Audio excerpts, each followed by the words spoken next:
Welcome to Energy Matters, episode 1. I'm Bernie Pelletier. I chair the Clean Energy Commission here in West Hartford. And today we're kicking off the Energy Matters series with a discussion of bioheat as a clean fuel. I want to thank the West Hartford Community Interactive Service for helping us reach the residents of West Hartford with this information. First, a little bit about the Clean Energy Commission itself. We promote clean energy here in town. We really help the town get the financial and environmental benefits associated with clean energy. And we help the town receive the financial and educational benefits from doing that. The Clean Energy Commission itself is made up of 8 members. 2 of those are town employees, Robert Palmer and Catherine DeVinny. And we have 6 volunteer members, and we're going to be hearing from our newest one today. With us today is our newest member, Stephen Sack. He's a longtime resident of West Hartford. He's the president of Sack Energy here in town. His business is over a century old, and during that century, he and his business have seen a lot of transition, moving all the way from coal and beginning to now bioheat, as we'll hear today. To be clear, Stephen hasn't been present for the entire century, but for a good part of it. Stephen joined the West Hartford Clean Energy Commission in May of 2021, and he is an advocate for the use of bioheat. Before we turn the mic over to Stephen, let's take a little bit of a look how West Hartford heats. We have about 21,000 residential homes here in West Hartford. 14,000 heat with natural gas, about 6,000 heat with oil, and maybe 800 heat with other things like electric resistance heat. Of our 1,200 commercial structures, the majority of them heat with natural gas. We don't actually have that information from the town property list, but we know that most of them are using natural gas. Those 6,000 homes will consume about over 6 million gallons of fuel per heating season. And as we use that fuel here in our town, that will produce 74,000 tons of carbon dioxide. So what can we do about that? Part of the answer historically has been, well, let's switch people to natural gas. At the point of burning natural gas, it is actually cleaner. But a couple factors have really changed our thinking on the desirability of natural gas, certainly vis-a-vis oil and vis-a-vis certainly bioheat. The biggest one in my mind, as I think about greenhouse gas problems, is methane leakage. Natural gas is mostly methane, over 90% methane. And when it escapes, it's a very powerful greenhouse gas. In fact, pound for pound, methane is 20 to 100 times more potent in its effect on warming the earth than a similar weight of carbon dioxide. And there is substantial methane leakage through the entire network. Most of us just take natural gas as something that shows up and we pay our monthly bill.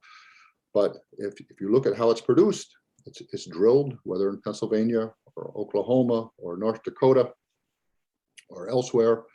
That drilling causes leakage as it's put into pipes and compressed and distributed. There's leakage all along that chain. And even when it gets to our town, there's leakage at the local level. It's estimated that in excess of 3% leakage across the whole chain. There's a recent study by the Environmental Defense Fund that found that 3.7% of the natural gas produced in the Permian Basin escapes into the atmosphere. And that all by itself is enough to erase the greenhouse gas benefits of quitting coal for gas in the near term. So that's the problem of methane leakage has really changed our view of the desirability of natural gas here in Connecticut and around the country. That's factor one. Factor two is that as homeowners, businesses, and electric utilities, certainly electric utilities, have switched in a big way to the using natural gas, what we have is a very undesirable situation where when we need it the most, those coldest days of the winter, it's least available. So what you have is a homeowner like myself using natural gas, fighting in effect with the electric utility who wants to generate electricity with it. And so it's not a recipe for success to have the commodity that you need the most available the least when you need it the most, if you can follow that tortured chain of logic. So what can we do about that? We're fortunate today to have Stephen Sack take us through introducing us to Bioheat. It is, in my mind and the mind of others, an important piece of the puzzle as we look to decarbonize our grid and to have heating comfort and stability throughout the winter. And with that, let me turn it over to Stephen. Thank you, Bernie. Again, my name is Steve Sack. I own a company called Sack Energy here in West Hartford, and we are an energy wholesaler in Southern New England. My family business here has gone from delivering coal with my grandfather to heating oil. Through the last 20 years, our industry has made the heating oil cleaner by reducing the sulfur content. From when I originally came into the business in the early 90s, we had a 1% sulfur spec. Now we're down to 15 parts per million, so there's virtually almost no sulfur in the oil. And now we're replacing the oil with biodiesel. And when you mix the biodiesel together with the heating oil, we have a new product called Bioheat. So Bioheat essentially is #2 heating oil blended with biodiesel at any percentage levels. So what is biodiesel? So biodiesel is made here in America. It's also made all over the world. They use biodiesel almost in every country. It's produced in almost every country throughout the world. The United States, the EPA recognizes the advantages of biodiesel, and it is a renewable fuel classified with the RFS volumes. They consider biodiesel a clean alternative fuel and create energy credits on the federal level and on some state levels with the use of biodiesel, with the production and the use. Biodiesel, what it will do is reduce the life cycle carbon emissions by more than 50% compared to petroleum diesel, more from 50 to almost 80%, depending on what your feedstock is. And it's making one of the best carbon reduction tools available to us with your current equipment. So if you're using oil heat now, you can use a Bioheat in your current house now with no modifications. When you use anywhere from about 40 to 50% biodiesel mixed in with heating oil or below of a biodiesel blend with your current equipment with no modifications.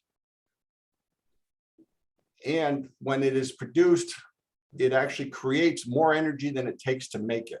So you get about 5.54 units of energy for every unit that you produce with it. Unlike in your car, you're using ethanol in the gasoline here. That actually takes more energy than it can create. So it's a negative energy unit where the biodiesel is a positive. So you can use the biodiesel in both diesel fuel for on-road or off-road purposes, or in your house too, because heating oil and #2 diesel fuel essentially is the identical product. And Stephen, that answers my question. That when we talk about biodiesel, as you just did, is that synonymous with Bioheat? Yeah. So the biodiesel is mixed in with the heating oil, and then it's called, once it's mixed together, we are calling it Bioheat.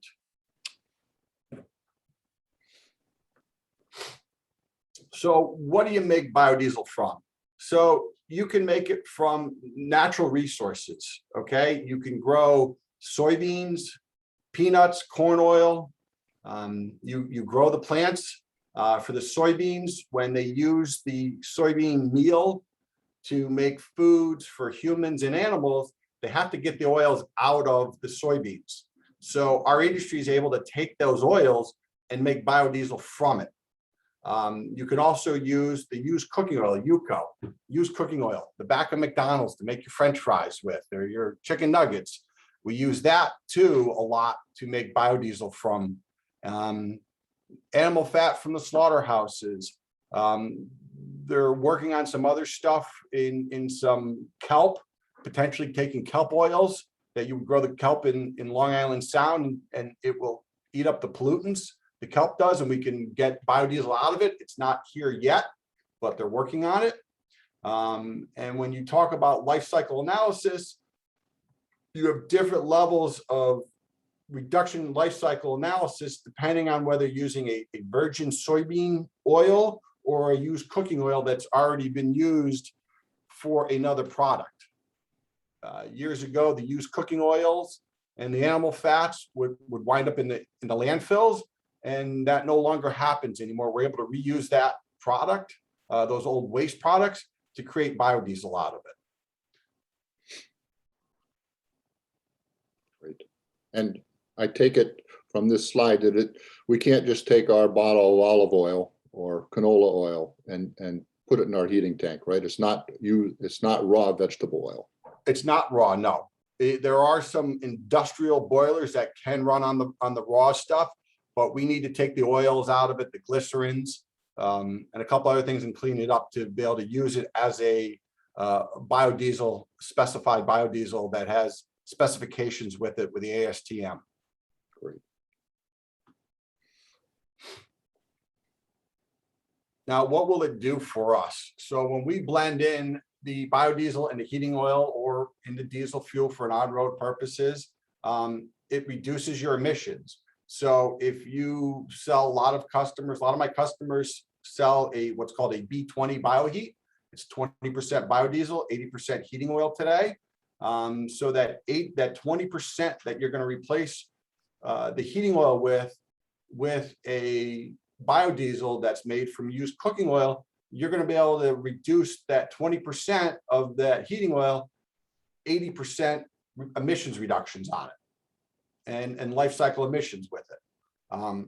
So this can be used to achieve our sustainability goals locally in the town, the state, and through our federal side as a whole country.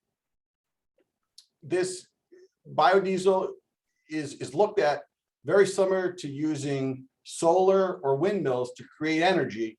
It's all from a renewable fuel source. The idea of being able to get to a zero emissions is going to be a very difficult process, and is going to take a very, very long time if we can get there. So the joy of the biodiesel is that it's here today at a very inexpensive cost to create this for the homeowner to use. Putting up solar panels is a little expensive. It offsets your cost of your electricity usage because you're getting the free electricity from the solar panels, where the bioheat in your house will take no capital upfront cost to use. And so that's why we really like it, that it's a very cost-effective approach of greenhouse gas emissions reductions, and why it is part of, and the state has passed it into law now, putting mandates in for the use of biodiesel in the heating oil going forward. By 2035, we're going to be at a 50% blend by state law of using heating oil and biodiesel together. It's going to have a huge reduction of the greenhouse gas emissions for almost no cost to the consumers. You can see here from a chart we have here of the emissions reductions in the blend levels. So if you look at, let's say, the 10% biodiesel, B10, you get about an 8% reduction in carbon dioxide. The NOx kind of sits maybe a little bit still. Sometimes can go up just a little bit. But at the end of the day, NOx is not really an emissions problem. in the wintertime with the cold weather. In the summertime, NOx, you want the NOx down. In the wintertime, the cold weather offsets the NOx, so it's not really a problem. The SOx is down about 10%. The particulate matter is down about 6%. Carbon monoxide down about 5%. So when you get up to the B20, it goes up even higher. We're hoping that a simple change out of a burner in your current heating system, if you're using oil now, you could be looking at a cost of maybe about $1,500 that has a variable air intake to help run higher blends, will be on the market soon. So we're hoping to be able to get you up to about 100% biodiesel blend in the next 15 years or so, 15 to 20 years. It could become a reality of burning 100% biodiesel in an average homeowner house with only about a $1,500 modification to your existing equipment. That's really exciting, Stephen. And at the 10 and 20%, if I have an oil burning furnace now, do I need to do anything to use those lower levels of blend? No, you don't. You can use it, change over the product that your delivery company is bringing you to bring 20, 30. We have clients running even 40 to 50% blends in homeowners with no modifications to the equipment at the house. Great. So it's really only that last big step when we go to 100% that any modification is needed. But right now, people can go out and take this step with no modification. Correct. That is good news. So we put together a little with the National Biodiesel Board, our national agency here, putting together of what it will do overall for Connecticut by using the biodiesel. And you can see that in every aspect, you're eliminating the greenhouse gas emissions by reducing the fuel usage of the hydrocarbons in the number 2 heating oil, the fossil fuels. So it's just a great thing for our state here. One of the other better parts of this too, economic wise for our state of Connecticut, is that the largest production plant on the East Coast to make biodiesel is right here in New Haven, Connecticut, employing a couple hundred people and also providing other ancillary jobs. So there's a plant right in New Haven where we get it from that we distribute throughout Southern New England. They produce about 40 million gallons a year with some, as the percentage levels go up, they can expand this plant to probably close to 100 million gallons a year in this one plant alone in New Haven. You may see some other, as there's more demand for the product, you may see some other production plants coming online in Connecticut being built. So not only is it reducing the greenhouse gas emissions, but it's being produced here in Connecticut, putting people to work and raising revenue for the state on top of it. So there's the impacts here of the Bioheat is that many communities are looking at this stuff, forward-thinking communities, seeing that this is a very smart choice in your basket of clean energy. You know, we feel that you can't rely on one source. You're going to need several different sources to make energy. And when we talk about energy, we talk about a windmill, a solar panel to make electricity that could provide some electric heat or lights in your house, and biodiesel mixed in with the heating oil, eventually getting over to 100% renewable biodiesel usage in the house is one of the products that is going to be able to move this state forward to meet our goals of the 50% reduction by 2050. So where can you get this for your home? So it is available here in Connecticut. I am a wholesaler. I have it in multiple facilities throughout the state where retail heating oil dealers pick it up from me and deliver it right to homes. We also deliver directly to large commercial buildings. If you go to the website, bioheatnow.com, you can find a retailer in your area or ask your current dealer if they're delivering you the Bioheat. Ask them and tell them that if they don't do it, that you would like it. to encourage more people to deliver this stuff. It's labeled in the labeling process. It just tells you on your delivery ticket that there is a blended biodiesel and kind of the percentage, the range of the percentage that it has into it. Cost wise, it's about the same as traditional heating oil, so it shouldn't cost you any more money to do this.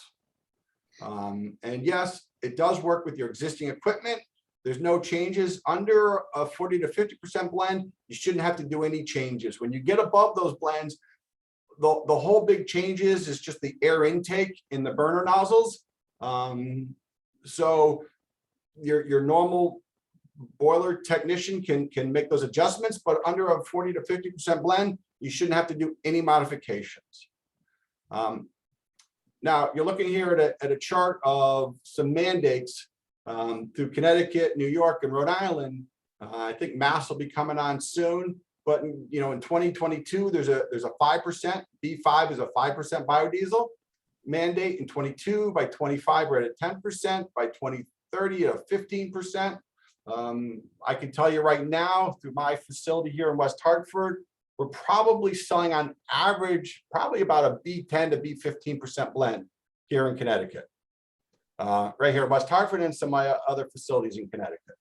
I have some dealers here in Connecticut that distribute a B20 or higher. A couple in Connecticut, a lot out of state too. New York has a mandate, and Rhode Island's got one coming in too.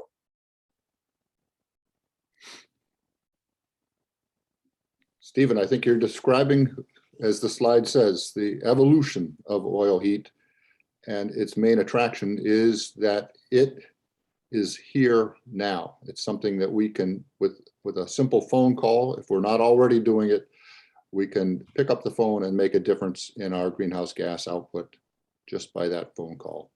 Yes, it just, this is the transition that our industry has gone through the years of my grandfather delivering straight coal into houses to a cleaner product, heating oil. And then years ago, we then reduced the sulfur, which is the bad part of the heating oil. We reduced those through the years. And now this time is we're blending in more with biodiesel. And we're really reducing our carbon footprint here in town, in the state, with the use of biodiesel. And the legislative body has recognized the importance of this and passed it into law to mandate this, that will help our state achieve our greenhouse gas emissions reductions. When Bernie was talking about the natural gas, the state had a big natural gas push. They're now stopping that. The Pure is trying to stop that natural gas expansion because you can't clean the natural gas up anymore. You can't change it at all. Where our product, we're able to change it to a much cleaner product that's really going to make a difference. And you can make a difference today by asking your dealer, if you're using oil heat, to put in biodiesel. If you need a system changeover, you're at the end of the life of a natural gas or oil system, you may want to look at replacing it with a new heating oil system with oil to be able to burn the biodiesel to make your contributions to reduce your emissions heating your house here. Stephen, thank you very much. And just as you are giving us the ability to make a difference with this product, all the folks on this call, we certainly encourage you to participate in our West Hartford Clean Energy Commission meetings. We've got, all you have to do is go to the town website where you can find our meeting dates, our agendas, our past minutes. And with that, I want to thank Stephen for your thoughts on biodiesel and all of you who have listened to this first episode of Energy Matters. Thank you so much.